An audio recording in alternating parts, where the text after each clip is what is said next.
नमस्कार दोस्तों, आपको बता दें कि 8वां वेतन आयोग देने के तैयारी में जुट गया है सरकार। जी हाँ दोस्तों, सरकार के ऊपर अभी कुछ दिनों से काफ़ी प्रेशर पड़ा हुआ है। जी हाँ दोस्तों, ओपीएस को लेकर अभी नया सिस्टम जो लागू हुआ है यूनिफाइड पेंशन स्कीम को लेकर भी। जी हाँ दोस्तों, पूरे देश के कर्मचारी यूपीएस के खिलाफ नारेबाजी आंदोलन तक करने को तैयार है और हो भी रहा है। जी हाँ दोस्तों, तो 8वां वेतन आयोग देने की तैयारी कर रही है मोदी सरकार। जी हाँ दोस्तों, आपको बता दें कि काफ़ी प्रेशर में है मोदी सरकार। और जब से लोकसभा चुनाव हुआ है, जब से मोदी सरकार की सीटें कम हुई है। जी हाँ दोस्तों, पहले 303 सीट था और इस बार 240 सीट पर सिमट गई मोदी सरकार। जी हाँ दोस्तों, जिसको लेकर पूरा देश में बवाल मचा हुआ है और मोदी सरकार काफ़ी प्रेशर में है। जी हाँ दोस्तों, अभी नीतीश और नायडू के वजह से सरकार तो बन गई, लेकिन सरकारी कर्मचारियों ने अभी जीना मुहाल कर रखा। सरकार को ओपीएस के लेकर लगातार घेराव कर रहा। अभी हरियाणा चुनाव है, विधानसभा चुनाव है, जहां पर वोट फॉर ओपीएस का अभियान चला रहा है विजेंद्र धारीवाल। जी हाँ दोस्तों, इसके अलावा एनएमओपीएस का जो नेता है विजय बंधु लगातार वोट फॉर ओपीएस का आंदोलन चला रहे हैं, जिसका प्रभाव पूरे हरियाणा में पड़ रहा है, पूरा देश भर में पड़ रहा है। अभी महाराष्ट्र में भी, शिरडी में भी अभी जो महाधिवेशन हुआ। जी हाँ दोस्तों, जो राज्य महाधिवेशन हुआ उसमें देखे होंगे लाखों कर्मचारियों ने भाग लिया। जी हाँ दोस्तों, इसका असर सरकार के ऊपर पड़ता है। जी हाँ दोस्तों, और जो यूपी में जो लोकसभा चुनाव जो पूरे देश में हुआ था, यूपी में बहुत कम सीट आई थी इस बार बीजेपी सरकार को, और एक ही मुद्दा था ओपीएस। जी हाँ दोस्तों, vote for old pension scheme, जिसके चलते सरकार को मुंह की खानी पड़ी थी। जी हाँ दोस्तों, फिलहाल मोदी सरकार 8वां वेतन आयोग लाने की तैयारी कर रहा है, ये सूत्रों के हवाले से पता चला। जी हाँ दोस्तों, और 8वां वेतन आयोग जो आता है दोस्तों, सरकारी कर्मचारी को हर 10 वर्ष में आता है। 10 वर्ष, इससे पिछला बार जो लागू हुआ था 1 जनवरी 2016 को लागू हुआ था 7वां वेतन आयोग। जी हाँ दोस्तों, जो घोषणा होती है वो पहले कर दी जाती है। जहाँ दोस्तों 28 फरवरी 2014 को घोषणा कर दिया गया था, लेकिन 1 जनवरी 2016 से लागू हुआ 7वां वेतन आयोग। अब 10 वर्ष चूंकि हो चुका है, तो 1 जनवरी 2026 से 8वां वेतन आयोग लागू होना है, लेकिन समय काफ़ी कम बचा हुआ, अभी तक घोषणा भी नहीं हुआ। जी हाँ दोस्तों, एक साक्षात्कार में पूछा गया था टीवी सोमनाथन से, टीवी सोमनाथन ने बोला था कि इसके लिए काफ़ी समय बाकी है। जी हाँ दोस्तों, और कुछ यूनियंस के जो लीडर्स हैं उन्होंने भी लेटर के माध्यम से सरकार को बताया था कि 8वां वेतन आयोग जल्द से जल्द लागू किया जाए। जी हाँ दोस्तों, आपको बता दें प्रस्ताव तो फिलहाल सरकार के तरफ से पंकज जो बोल रहे थे कि अभी कोई प्रस्ताव उनके पास नहीं है, लेकिन लेटर दिया गया था। जी हाँ दोस्तों, और 8वां वेतन आयोग लागू कर सकती है मोदी सरकार, क्योंकि काफ़ी प्रेशर में अभी चल रहा है। जी हाँ दोस्तों, प्रेशर मोदी सरकार के ऊपर पड़ रहा है सरकारी कर्मचारियों के द्वारा। जी हाँ दोस्तों, इससे पहले जो 7th पे कमीशन लगा था उसमें फिटमेंट फैक्टर रखा गया था 2.57। जी हाँ दोस्तों, न्यूनतम वेतन जो था वो 7,000 रुपया था और उसमें मल्टीप्लाई हुआ था 2.57, तो न्यूनतम वेतन जो हो गया था 18,000 रुपया हो गया था, और मैक्सिमम वेतन 2.5 लाख रुपया किया गया था 7वां वेतन आयोग में। अब जब 8वां वेतन आयोग की बात हो रही है, तो इसमें जो सूत्र को हवाले से पता चला है 1.92 फिटमेंट फैक्टर हो सकता है, यानी फिटमेंट फैक्टर के मतलब उतना मल्टीप्लाई हो सकता है, वेतन में मल्टीप्लाई हो सकता है, पेंशन में मल्टीप्लाई हो सकता है। मान लीजिए अभी वेतनमान जो न्यूनतम वेतन है सरकारी कर्मचारी का लेवल 1 की बात हम बोल रहे हैं। जी हाँ दोस्तों, 18 लेवल तक ये लोग जाते हैं, जो कैबिनेट सचिव होते हैं 18 लेवल तक जाते हैं। सोचिए, जो न्यूनतम लेवल 1 से लेवल 1, 2, 3 करके 18 लेवल तक जाता है, और लेवल 1 की बात बोल रहे हैं जहां मिनिमम जो वेतनमान है 18,000 था, और 18,000 को 1.92 से आप जब मल्टीप्लाई करोगे तो आपका आएगा करीब करीब 34,560 रुपया बनेगा। जी हाँ दोस्तों, तो इस तरह से आपका जो न्यूनतम जो वेतनमान होगा 34,560 रुपया बनेगा।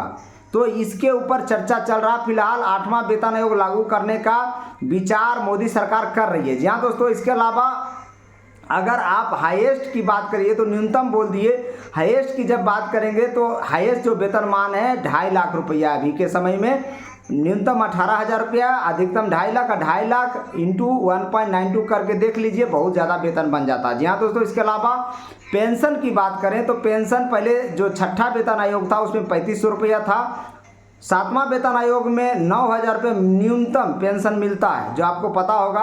और मैक्सिमम 1,25,000 रुपये पेंशन मिलता है, यानी लेवल 18 वाला की बात बोल रहे हैं। लेवल 1 की बात कर रहे थे जिनका न्यूनतम पेंशन 9,000 रुपया था, यानी उस 9,000 इंटू आप 1.92 यानी फिटमेंट फैक्टर अगर 1.92 पर सरकार मानती है 8वां वेतन आयोग लागू होने पर, तो आपका जो न्यूनतम पेंशन बनेगा लगभग 17,280 रुपया बनेगा। जी हाँ दोस्तों, क्योंकि आपको 9,000 गुने 1.92 करना पड़ेगा, मल्टीप्लाई हो जाता है। जी हाँ दोस्तों, फिलहाल सरकार यही सोच रही कि किसी तरह से भी सरकारी कर्मचारी को मना लिया जाए। अभी कुरुक्षेत्र में प्रधानमंत्री नरेंद्र मोदी ने बोला था कि बीजेपी है वो सरकारी कर्मचारी का हितैषी है और यूपीएस लागू होने से सरकारी कर्मचारियों में काफ़ी खुशी है। जी हाँ दोस्तों, फिलहाल सरकारी कर्मचारी तो खुश नहीं है। 8वां वेतन आयोग कब आएगा ये भी पता नहीं है, लेकिन सूत्रों के हवाले से पता चला है कि 8वां वेतन आयोग आ सकता है। जी हाँ दोस्तों, क्योंकि सरकार काफ़ी प्रेशर में है। आपको बता दें कि अगर इसके अलावा अभी डीए की बात चल रही है। जी हाँ दोस्तों, डीए आपको पता होगा साल भर में 2 बार बढ़ता है, वो डिपेंड करता है कंज्यूमर प्राइस इंडेक्स पर। जी हाँ दोस्तों, कंज्यूमर प्राइस इंडेक्स जो अभी जून में करीब 1.5 बढ़ा था, टोटल हो गया था 141.5, तो उस हिसाब से जोड़ा जाए तो अभी 3% डीए मिलने की संभावना बताया जा रहा है। आपको बता दें 25 या 26 सितंबर को, जी हाँ दोस्तों 25 सितंबर को कैबिनेट का बैठक है, 25 सितंबर को कैबिनेट का बैठक है, उसमें क्लियर हो जाएगा कि डीए कितना % दिया जाएगा। लेकिन जो कंज्यूमर प्राइस इंडेक्स है, all India consumer price index है, उसमें साफ 141.5 था जून में, यानी जुलाई अगस्त सितंबर 3 महीने का एरियर दिया जाएगा और वो जुलाई से लगेगा। जी हाँ दोस्तों, यानी अक्टूबर के जब सैलरी आपकी बनेगी तो 53% डीए के साथ बनेगी। जी हाँ दोस्तों, 53%। अभी फिलहाल केंद्रीय कर्मचारियों को 50% डीए मिलता। मान लीजिए आपका वेतन 50,000 रुपया है, तो डीए 50% जोड़ते हैं तो लगभग उसका 50% यानी 25,000 रुपया जुड़ता है, यानी वेतनमान 75,000 रुपया हो जाता है। आप अगर 53% कर दें, यानी 3% भी अगर डीए बढ़ता है, 3% भी डीए बढ़ता है, तो लगभग 50,000 अगर आपका वेतन है तो 1,500 रुपया का फायदा वहाँ पर नजर आएगा। जी हाँ दोस्तों, 76,500 रुपया हो जाएगा, यानी कि जिसका जितना वेतन मूल वेतन होगा उसका 53% डीए मिलेगा। क्योंकि अभी 50% मिल रहा है और 3% डीए बढ़ता है, तो आपको 53% डीए मिलेगा सभी कर्मचारियों को। इसके अलावा आपको बता दें कि जो डीए होगा उसका 3 महीने का एरियर के साथ मिलेगा। जी हाँ दोस्तों, यानी जुलाई का एरियर, जुलाई अगस्त सितंबर 3 महीना का एरियर एक साथ मिलेगा अक्टूबर मंथ के सैलरी में। इसके अलावा आपको बता दें दीपावली और दुर्गा पूजा का भी समय है, तो दीपावली और दुर्गा पूजा में भी बोनस दिया जाता है। 78 दिन का बोनस भी दिया जाएगा, जो 17,951 रुपया बनता है। जी हाँ दोस्तों, आपको बता दें ये पिछला 7,000 न्यूनतम बेसिक से कैलकुलेट करता है। अगर 18,000 से कैलकुलेट करें तो लगभग 45-46,000 रुपया के आसपास बनता है बोनस, जो सरकार के पास लेटर ऑलरेडी कई यूनियंस ने दे रखे हैं कि न्यूनतम बेसिक जो पेमेंट है 18,000 उस पर गणना किया जाए 78 दिन का बोनस। तो सभी कर्मचारियों को जो बता दें जो अधिकारी लेवल के नहीं हैं, जो नॉन गजटेड है, सभी को करीब 45,000 रुपया मिलेगा अगर 18,000 रुपया न्यूनतम बेसिक के हिसाब से मल्टीप्लाई किया गया तो, यानी जो बोनस होगा वो लगभग 45,000 रुपया के आसपास सभी नॉन गजटेड जो ग्रुप सी और ग्रुप डी के जो कर्मचारी है उनको मिलेगा। सोचिए, तो ये सरकार फिलहाल क्या करेगी अभी कहना मुश्किल है, आपको बता दें। लेकिन 8वां पे कमीशन आ सकता है। जी हाँ दोस्तों, इसके अलावा 25 सितंबर को 3% डीए बढ़ने जा रहा है। ये बात सूत्रों के हवाले से पता चला, क्योंकि ये डिपेंड करता है कंज्यूमर प्राइस इंडेक्स पर, जो 141.5 था जून में, तो जुलाई से लगना है, तो जुलाई अगस्त सितंबर 3 महीने का एरियर भी साथ में मिलेगा। फिलहाल मेरे चैनल को लाइक करिए, शेयर करिए, सब्सक्राइब करिए, क्योंकि इन्फॉर्मेटिव वीडियो आपको तक हम लाते रहेंगे